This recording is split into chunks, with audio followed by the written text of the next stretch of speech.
Hey everyone, so let's talk about the iterator pattern.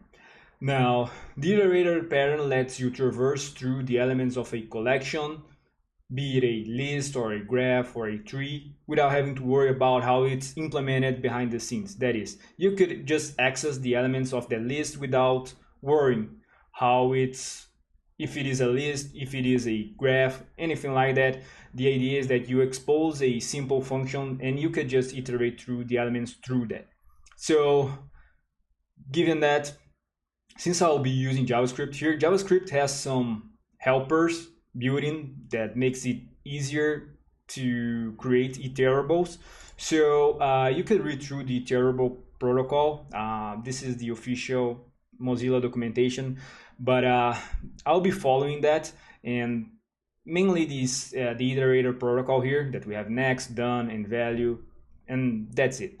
Now imagine that you have a book collection, right? The book collection already assumes that you would have books, right? You have the book collection and then you have books. And without the iterator protocol, normally we could just expose the array, right? But with the iteratable protocol, we could make it in a way that it makes it easier for the users to access this list without having to worry about how you implemented it internally. So let's get straight to it. Hey, so I have my VS Code open here, and let's start by creating the book collection class, and that will be a simple class with an empty book list array. And let's also create a function called addBook, which receives a book name and pushes it into the book list array. So we have the base class created, right, which will derive the iterator. And then just so you can see that the differences between the approaches, let me create an instance of the book collection class. So book collection equals new book collection. Let's push a book there. And let's say that we want to add 1984, and then what we could do is just console log book collection. Normally, if you want to expose that, you could have getters and setters, but the idea is to implement the iterator protocol. So let's follow the pattern. But for example, if you print the book list, since it's public, you could see the elements, right? But the idea is that you don't expose your stuff, basically. So let's implement the iterable protocol itself. So if you look in the documentation, you can see that you need to implement something called a symbol.iterator for your object or your class to be considered an iterable itself. So let's do that. You need to create a symbol.iterator. And basically what symbol means in JavaScript is that you could have unique keys on your objects or classes. And I think that was the main idea of the devs here. It's to make sure that your name, your key name, doesn't conflict with other properties, right?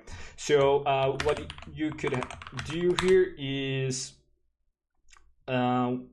we could create a index. Let's create an index so we can iterate through it. Another thing that we could do is create a book list. The local book list equals this book list, so we don't use the original variable. Other than that, what we can also do is we need to return the, if you look through the documentation, we need a next, a done, and a value, done and value being optional. So let's return. The first thing is a function called next. So we need to return a function called next.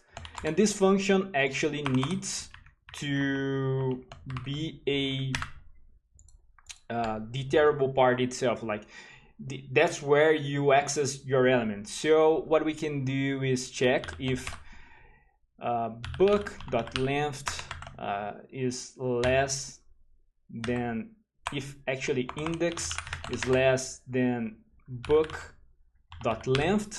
and Then we need to return, looking through the documentation here, we have a done. So done will be false, and then the value will be the book itself. So basically book index plus plus, right?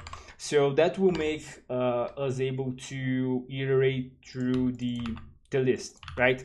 And if we already reached through all the list, we iterated through all the list, the index will be equal to book.length, right? So we'll fall into the else conditional here, and then we return a done true, and then the value will be undefined. So we can iterate through all the values here, and I think we are good here. And what we could do right now is, instead of just bringing the book list, the first approach is spreading the book collection, right? And that will automatically iterate that for you. Let's push other books, Harry Potter. Let's push Fahrenheit. Let's push random book, basically. So you can see that it iterates through all the books. Another thing that you could do is also use the for of. So you could do something like for book of book collection, and then just print the book. You see, that makes it really easier for you to I'm missing the const here. See, that makes it easier for you to access the elements of an array, or this could also be a tree, anything like that. You could just change the algorithms or the logic inside of the next function to make it in a way that it's easier for your users to access what you want them to access, right? So for example, you could return something like, let's say that you want to also print the index before the book. So you could do something like that, right? And that will print for you 0, 1, 2, 3, which is the book, right? Let me add something to separate the string, so you can see that it basically prints for you 0, 1, 2, 3. So you could also intercept calls for the array, and then do whatever you want to do with it. And that's it. That's how we implement an iterator in JavaScript. Have a good one.